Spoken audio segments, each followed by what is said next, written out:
ڕۆژێک زين العابدين كإمام علي كري إمام حسين وتمان بيانا وت سجاد لزور نوش خويني خويا ام بيا وصالحي كرويا كرد كعبه وهم جاري لشيا لرزي لقريانا لسجدين نوجابو آقر كوتب ومالكي هرچي هاواريان كري ابن رسول الله النار سري برز نكردوا خلق كتا آقر كان كجانا او هر لسجده ابو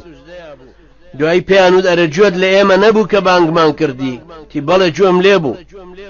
وتیانه هاوارمان کردمان آگر کەوتۆتەوە ئاگدار بە ئەسووتەی تی بەڵام آخر هۆشم لەلای ئاگرەکەی تریان بوو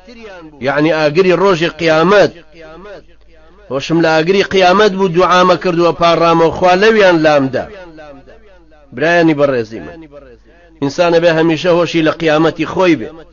بزانێ ئاخۆ بەچی ئەتوانێ ئەم زوهدە لە دنیاە چۆن لە خۆیە